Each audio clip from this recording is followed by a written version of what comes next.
Work, damn it. Oh, hello there. I'm Scotty. What's crackin'? Uh, to be fair, I have been drinking just a teeny many martinis, but it was my fifth one. But so I came up with this idea. It's something I want to do for a while, but I'm finally gonna put into motion this year. And then I start writing this and getting it all together. I'm gonna do a top 10 for each of the year of the 90s. I get it all written down, and what happens? I get a cold. So I've been pushing it, and then I started doing it recording to be Tuesday, but I have all of March done. So I figure while I'm just sort of maxing and relaxing and acting all cool, I'm not shooting any b-ball outside of school though, because they'll call the cops. I don't want that. I'll shoot b-ball in a regular place. There's a place you can shoot hoops here. I'm not saying I'm good, but I'm not saying I'm bad. Though the latter would be more accurate. But anyway, top 10 of 1990. So what I did is I went on the Wikipedia,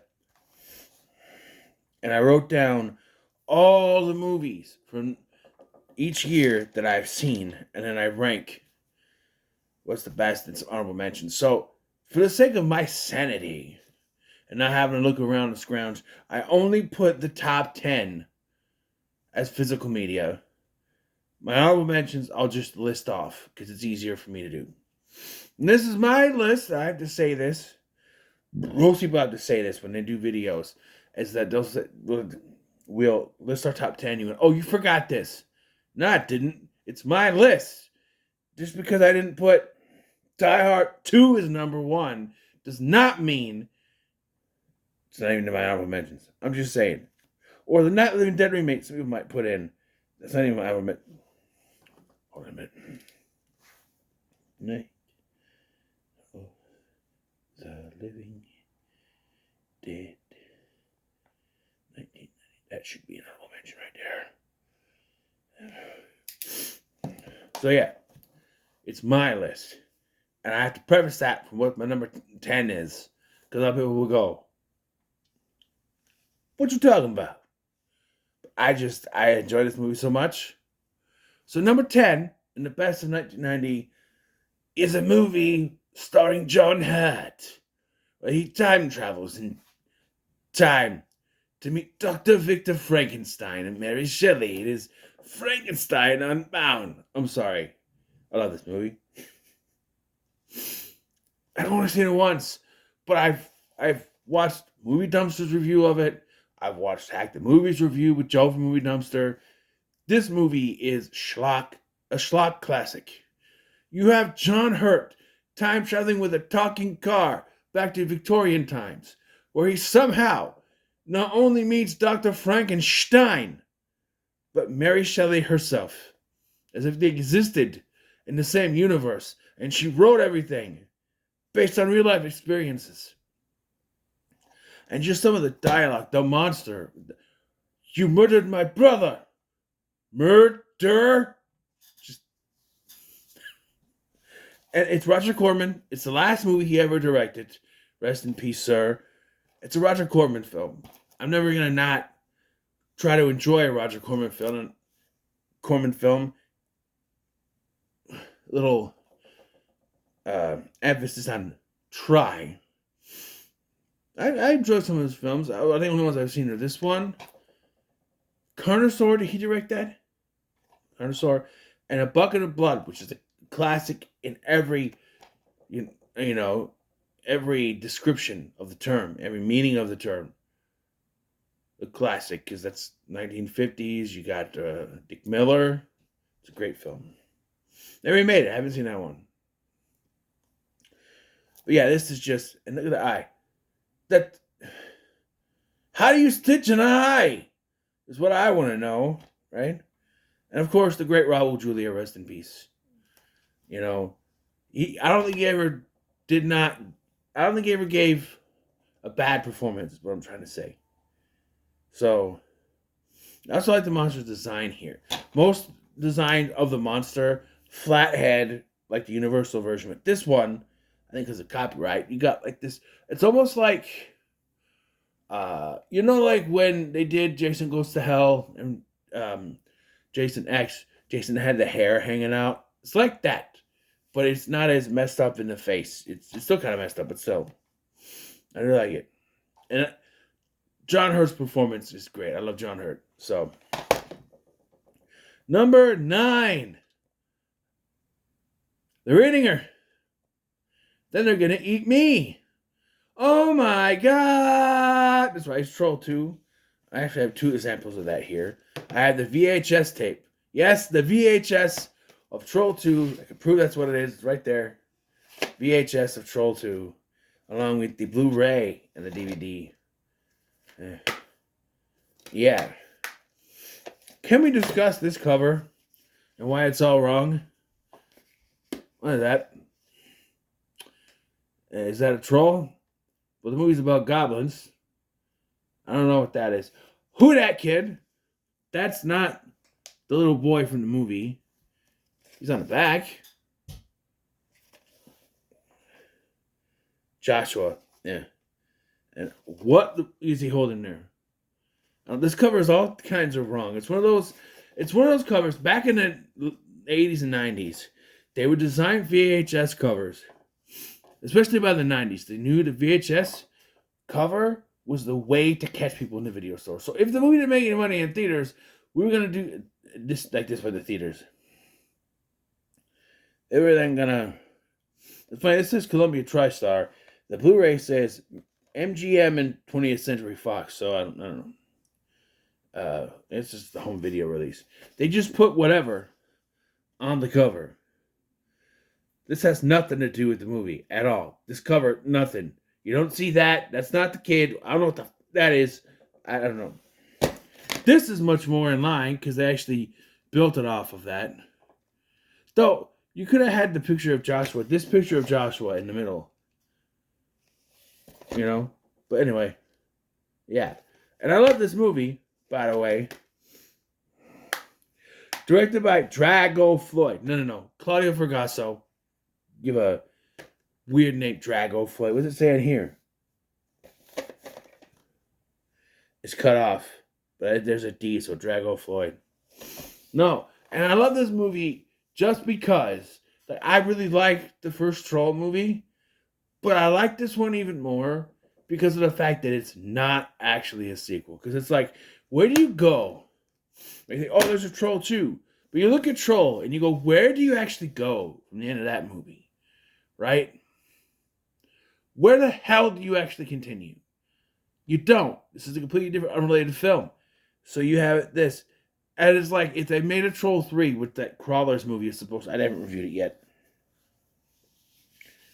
But like, Contamination Point 7, whatever they call it. There's a whole, like, 4 movie. One is like Your Hunter from the Future. A sequel to that or whatever. But like, I don't know. And I like how cheap it looks. Like, look at those masks. Those are literally just masks. And they look like masks.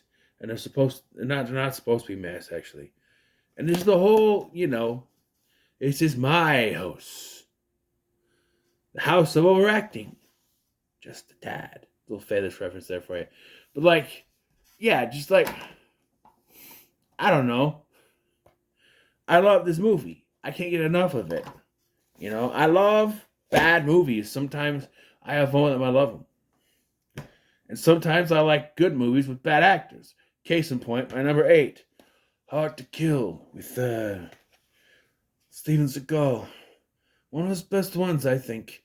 I have thought about doing a top 10 Steven Seagal movies. I don't even think I've seen 10 Steven Seagal movies, let alone there are 10. Are there 10 good Steven Seagal movies? There's this, Under Siege, Marked for Death. The Glimmer Man is good.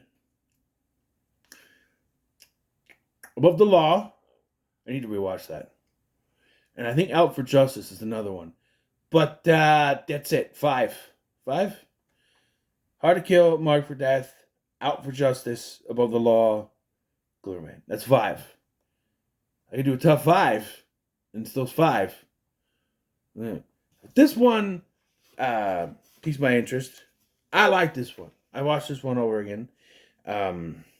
Plays a man named, say his name, Mason Storm. There's a name for you. Who, after his wife was murdered, he's left in a coma for 10 years, 7 years, 7 to 10 years, whatever. And wakes up and now has to kind of get revenge on this villain. William Sadler, you could take that to the bank, by the way. And Kelly LeBrock is also there, the woman he married after cheating on with his wife, and that's a true story. And then they broke up because he cheated on her, so he definitely has a MO. But this is one of the good ones, I think, because I think this is before he got high and mighty, and he didn't direct this. So Bruce Malmuth. Yeah, I think this is one of the good Seagal movies. So, okay, so something I got to preface before I started this video is that at least in the early years of the 90s, you're gonna get a lot of movies I grew up with. As a kid. Case in point, my number 7, which is Problem Child. John Ritter and this little shit. And that's just the first one. And I watched this all the time. We had both of them on VHS. I would double feature this shit constantly as a kid. Chucky is looking at you. That's kind of creepy if I just do this. I see you, you little shit. And John, hey, didn't I kill you? Yeah, actually, you did. Yeah, I made you Pinhead. Couldn't say that in the movie, though. Though this is not the version. Don't poke me. Sorry. Anyway. Yeah. I also like, and this is dipping into the sequel, John Ritter, faithful man. So he didn't want his love interest to be anyone but his wife. Though I will say that a standout performance in the second film is... she's in a movie I just did for Tubi Tuesday. Lorraine Newman as DeWanda. But yeah, if I want a love interest, it's gonna be my wife. Even though she played Flo in this one, in the first one, and she was a super bitch. I was like Michael Richards. As a kid, I didn't think of it. As an adult, Michael Richards is one of the best fucking performances in this movie. Because you look at this, and his character, alright, he's been in prison. He escaped, and he wants to hook up with this kid he knows is this guy he knows is JR, who he thinks is an adult. So he thinks they're going to commit crimes. He finds out it's like a 8-year-old, and immediately he's like, so what does he do?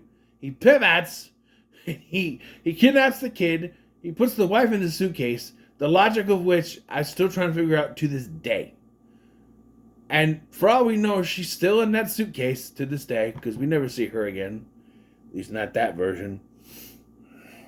And I do like how the big Little John, what's his name? I don't know. John Ritter's character, he goes through this, right? This whole thing where he comes home, he finds his wife is gone, his kid is gone, and he's celebrating. Then he finds, was it a picture or something? And he's like, you know what? I have to get him back. He doesn't care about his wife. Fuck off. His wife can fuck off. He wants the kid. He's going to save the kid. The wife, he never goes after the wife. The wife gets knocked into a pig pen, and we never see her again. It's hilarious.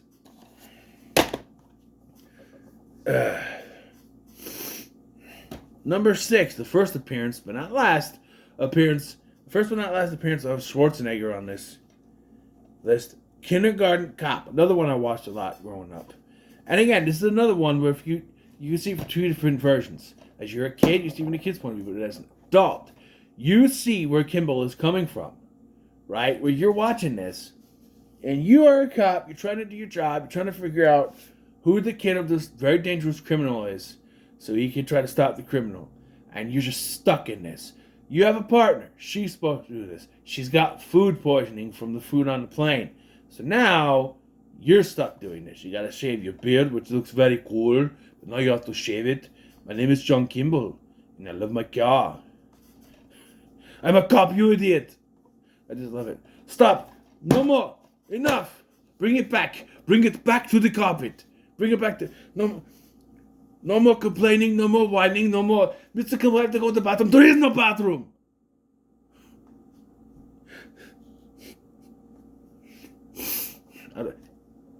This is my ferret. He has a ferret. This is my ferret. So yeah, like... And of course the line of the movie. Boys have a penis and girls have a vagina. Miko Hughes. And a little girl who for the longest time I thought was Mara Wilson, but it's definitely not Mara Wilson. But yeah, and you got the romance in there. Right? And you think it's going to be him and his partner, but his partner's got a husband. So it's this lady that he's protecting, which is kind of obvious as an adult. And then you got the mother, Linda Hunt. In this, she's not the mother, she's the principal. And she's good in this. You know? Like when she chastised him for what he did, what did it feel like to hit the bastard? You know, just, yeah. Number 2. Not number 2. Number 5. Have we had enough or are you thirsty for more? It's Home Alone. The thumbnail for this video. Yeah, instead of doing like background things, I'm just going to take one of the movies from now on. One of the movies from my list, and it's going to be the thing. So Home Alone, you know, at least one of the... So by the thumbnail, you know at least one of the movies that's on my list. So, yeah. And I'm going to make sure it'll never be the number 1, because that's spoiling. It'll be somewhere in the middle or the number 10 or whatever. And I figure this is the best one to do. Home Alone, another one I grew up with, right? Watched it constantly. It's on TV all the time. Even when it's not Christmas, it's on. Right? And it's, you know, it's something a kid always wants to be the hero. Right? When you're a kid, so people say, what do you want to do when you grow up? You'll be a firefighter, a cop, or a superhero. Those are the things. And he gets to be the kid who defends his house. And I want to point out, a lot of people say, why didn't he just call the cops? It's not about that. It's about protecting your home. And to those who will still complain, but you still should have called the cops. Okay, but here's the situation.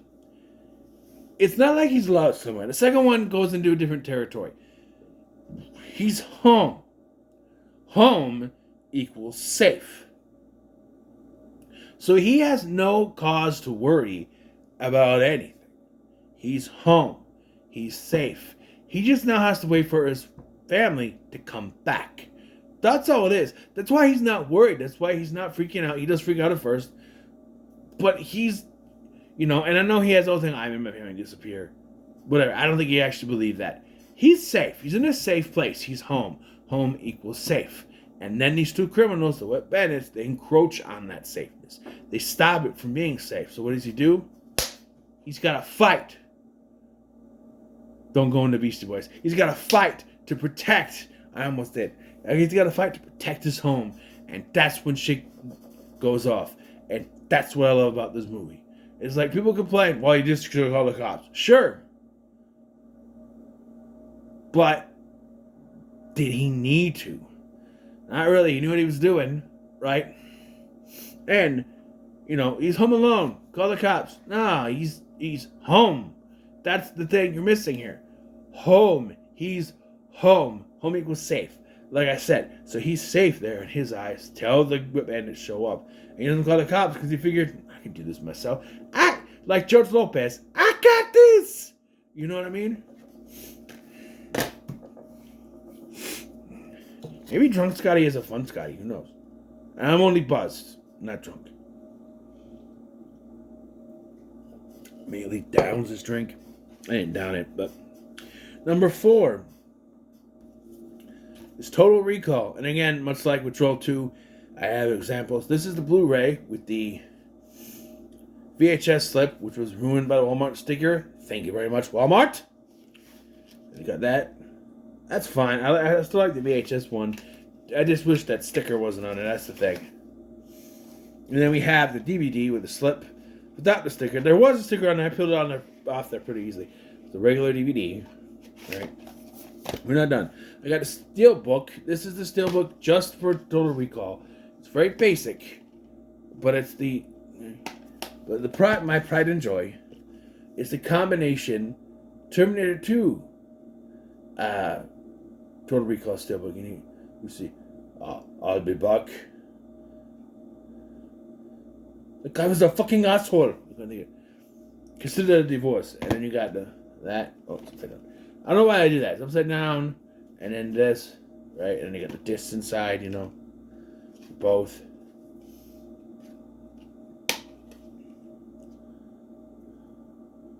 You blew my cover!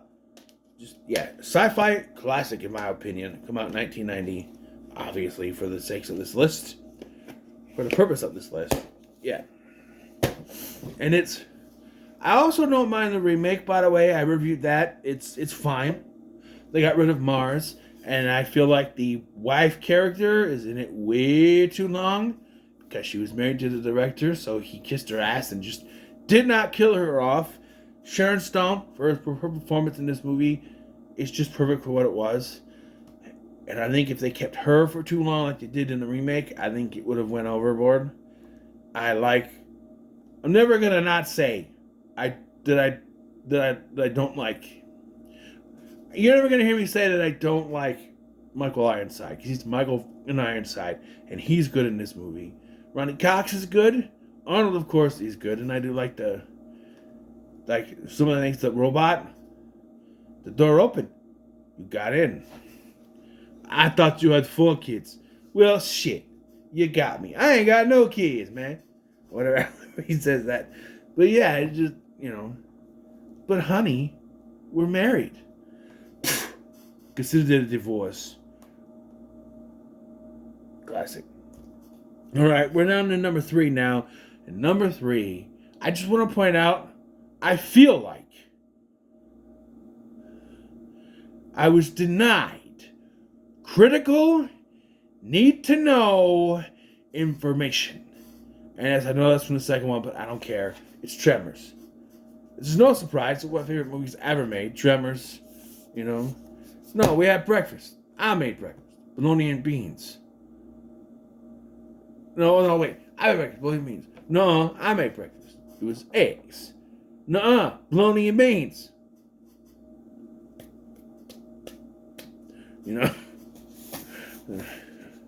I found the ass end you will have.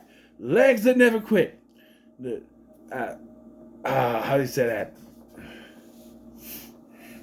Broke into the wrong goddamn restroom, didn't you bastard? I could quote this movie so much. Graboids! That's what you call them. And then he gets eaten. It's just, and I do like, because it's one of those things. You don't see the tray, you don't see the post. What you're getting in the poster is different anyway. You go in there, you're wondering, you go in blind. Let's say you just put this in a DVD player, Blu-ray player for a friend. They're going in blind, right? You're going in blind, someone puts it in there for you. And you see this. And it starts by seeing old Fred dead.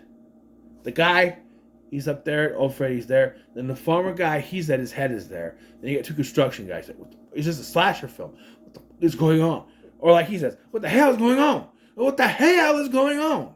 And then all of a sudden, big ass worms that come up from the ground.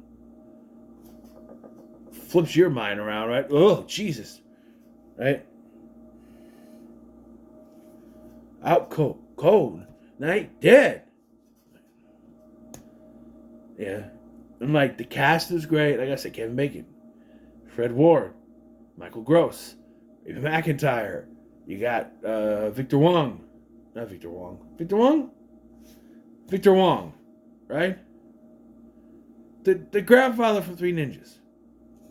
He's in it. The girl from Jurassic Park. She's in it. Just like, I almost said Marsha Strassman, but that's the TV show. And the fact that just this started 7 films in the TV series. And, they wanted to make another one. Like, Michael Gross said he'd come back for an eighth film, if Burt was in like a motorized wheelchair, still killing graboids, I'd be like, that's a stretch to say he survived whatever happened at the end of the whatever. But yeah. And number 2. Oh, my love, my darling. It's Ghost. It's Ghost. And as weird as this is to say, I did watch this as a kid. My grandma, and I told you about this, my grandma had a whole shit ton of VHS that she recorded off TV. HBO and what have you. This was one of them. This and Problem Child and Child's Play and My Girl and just a bunch of other movies that I watched. This was one of them. Why did I gravitate towards this? Well, Demi Moore is right there. I don't know. I also like Whoopi Goldberg for the funnies. I'm not attracted to her. Though, Demi Moore is always be my grandmother, but I'm just saying, my mother at least. It's a love story. And it gets you. It gets me. As a kid, you're watching this and you like the effects, you like the stuff, but like, as an adult, you're watching this, and they went out to dinner, they're walking home, and it was just supposed to be, like, Willie is just supposed to rob them and take the wallet, but he's not able to just do that, so he has to pivot and fire a shot, which kills Sam. Sam was not supposed to die, although I do want to point out that if he survived, it would be very easy to figure out that it was Carl. If he did not die, I don't think we would have been able to go on much longer. Even though it's called Ghost, if they made it a mystery, like they got robbed, the shot was fired, and he was shot like in the shoulder, and he survived, right? And the whole movie's like, well, what happened? And then all of a sudden, as soon as that money disappears from the account, Carl, you're the only person that had the thing, right? Whereas he's dead. So it disappears. He's like, well, what happened? Somebody stole the money. You know, like, but again, he's still in, I don't know. I remember as a kid, I didn't figure it out right away, but as an adult, the first time I watched this as an adult and watched this going, I'm like, well, yeah, it's painfully obvious that it's Carl. Even when he's trying to act like he's not involved, it's like he's clearly hiding something, right? And, you know, and then you have Patrick Swayze in one of the best performances, I think, this Dirty Dancing and Roadhouse are his best performances, bar none. But, like, they're my top 3 of his, by the way. The fact that he has to sing I'm Henry VIII, I am, to get Whoopi Goldberg to help him. And yeah, and I will point out that while that scene towards the end where they're making out is kind of hot and heavy, in the back of your head you're going, that's Whoopi Goldberg. She's making out with Whoopi Goldberg. She's making out with Whoopi Goldberg. She's making out with Whoopi Goldberg. That just keeps going through your head. It's actually Whoopi Goldberg. I'm just saying. Number 1. Attention, dudes and duets. Major butt kicking is back in town.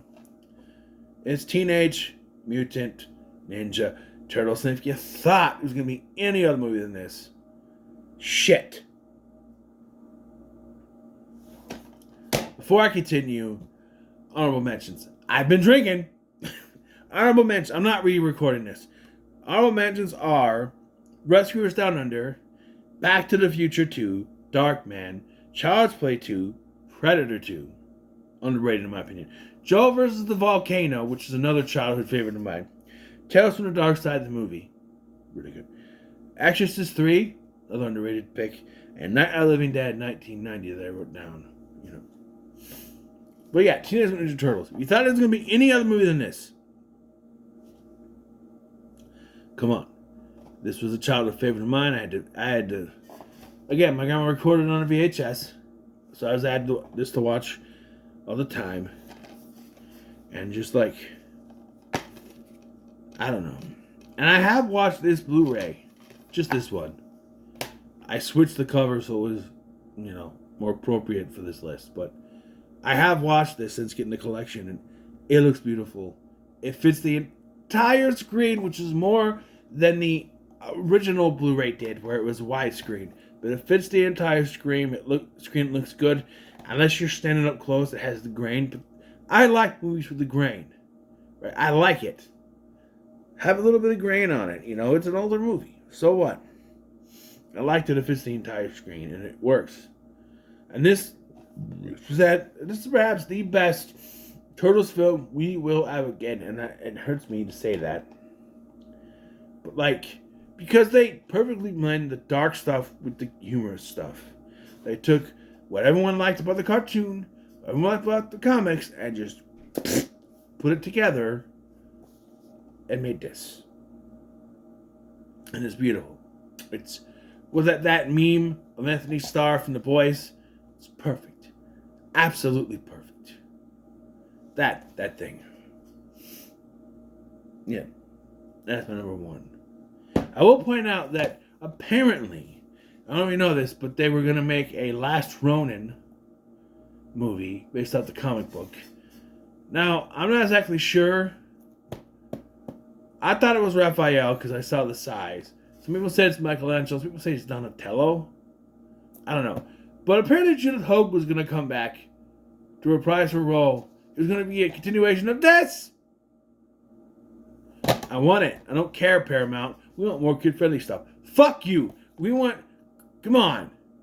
You have your cartoony shit. If we can get 2 Batmans, which we haven't yet. James Gunn, I'm still waiting for you to cast your Batman. By the way, little rant. What is the trend of some actor does very good in the movie and all of a sudden they're like, hey, this guy should be Batman. Every time. Brandon Sklar has a couple good roles, a couple good movies. He should play Batman. Now this new guy, Josh Kelly, he's good in one movie, like, he should be Batman.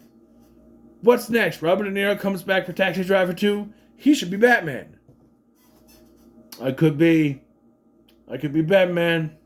I should have said meet the parents 4. I could be Batman. I could be a good one. You never know. I could be good. I could be a good Batman. I don't know. It is the first thing that popped in my head. But yeah, that's my list. Top 10 of 1990. So what are your thoughts on my list? Give me a thumbs up, like, share, and subscribe. Thank you for watching. I've been Sky, and I'll see you in the next one.